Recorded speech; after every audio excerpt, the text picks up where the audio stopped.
Hello and welcome to the Savera. This is Dinkle before you. Corey Comperatore, the firefighter killed in assassination attempt on former President Donald Trump, was honored during Trump's nomination acceptance speech at the Republican National Convention in Milwaukee on Thursday night. Trump acknowledged Comperatore's death, mentioning that he had called the Comperatore family and kissed a firefighter's helmet. The fire suit displayed on stage had Comperatore's last name misspelled as Comperatore, mirroring the error seen in the firehouse photos shared after his death by the USA authorities.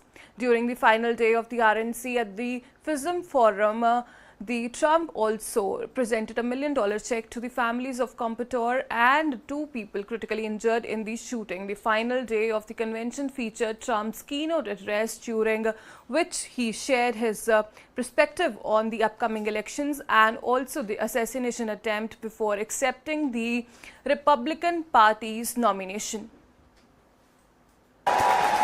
Let me begin this evening by expressing my gratitude to the American people for your outpouring of love and support following the assassination attempt at my rally on Saturday.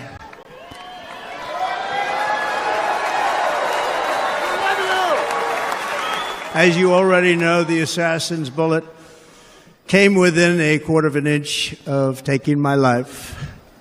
So many people have asked me, what happened? Tell us what happened, please. And therefore, I will tell you exactly what happened, and you'll never hear it from me a second time because it's actually too painful to tell. It was a warm, beautiful day in the early evening in Butler Township in the great Commonwealth of Pennsylvania. Music was loudly playing, and the campaign was doing really well. I went to the stage, and the crowd was cheering wildly. Everybody was happy. I began speaking very strongly, powerfully, and happily, because I was discussing the great job my administration did on immigration at the southern border. We were very proud of it.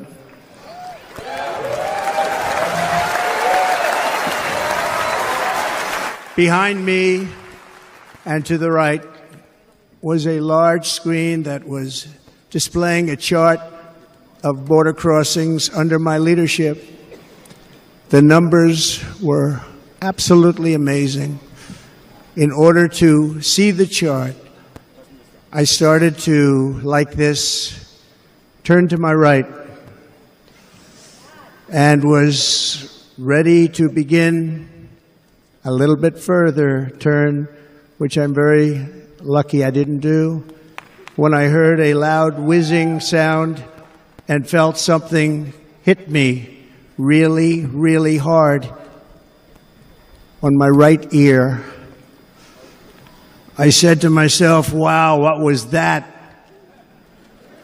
It can only be a bullet.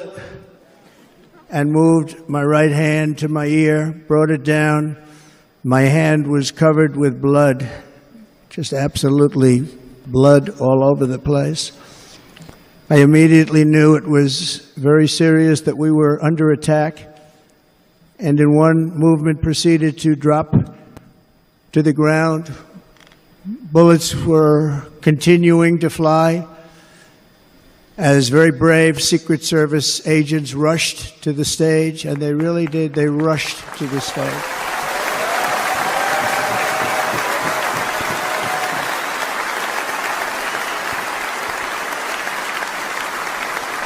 These are great people, at great risk, I will tell you, and pounced on top of me so that I would be protected. There was blood pouring everywhere, and yet, in a certain way, I felt very safe because I had God on my side. I felt that.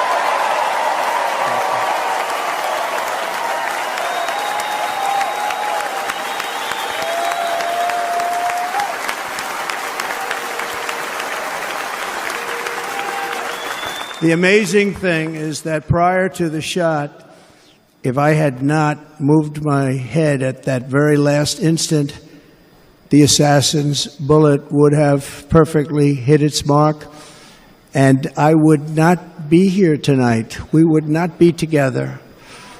The most incredible aspect of what took place on that terrible evening in the fading sun was actually seen later. In almost all cases, as you probably know, and when even a single bullet is fired, just a single bullet, and we had many bullets that were being fired, crowds run for the exits or stampede, but not in this case. It's very unusual.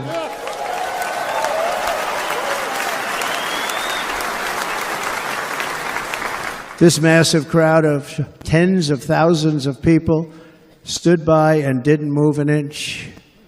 In fact, many of them bravely but automatically stood up looking for where the sniper would be. They knew immediately it was a sniper, and then began pointing at him. You can see that if you look at the group behind me. That was just a small group compared to what was in front.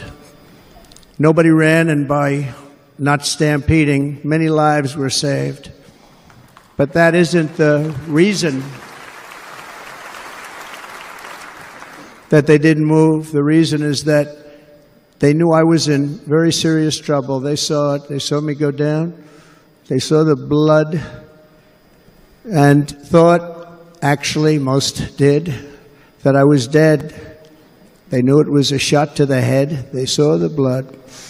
And there's an interesting statistic. The ears are the bloodiest part. If something happens with the ears, they bleed more than any other part of the body. For whatever reason, the doctors told me that. I said, why is there so much blood? He said, it's the ears. They bleed more. So we learned something, but they just,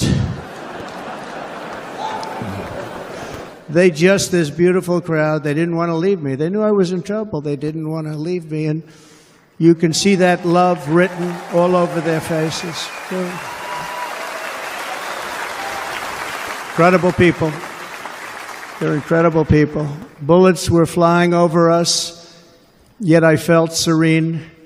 But now the Secret Service agents were putting themselves in peril. They were in very dangerous territory. Bullets were flying right over them, missing them by a very small amount of inches. And then it all stopped. Our Secret Service sniper, from a much greater distance and with only one bullet used, took the assassin's life, took him out.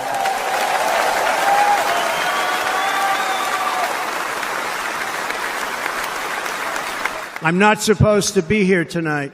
Not supposed to be here. Yeah.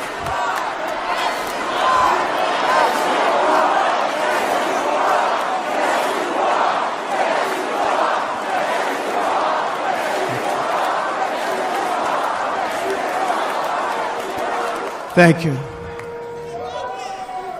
But I'm not. And I'll tell you, I stand before you in this arena only by the grace of Almighty God.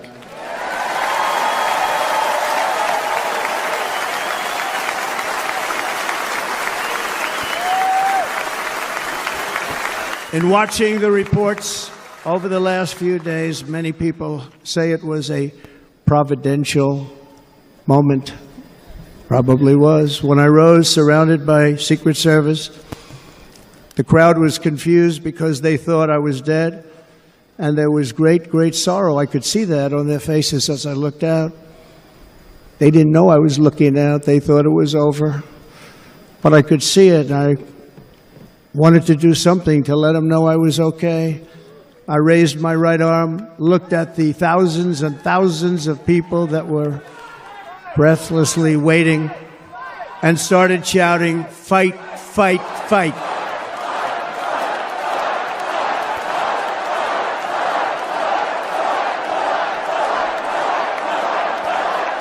Thank you. Once my clenched fist went up, and it was high into the air. You've all seen that. The crowd realized I was okay and roared with pride for our country like no crowd I have ever heard before.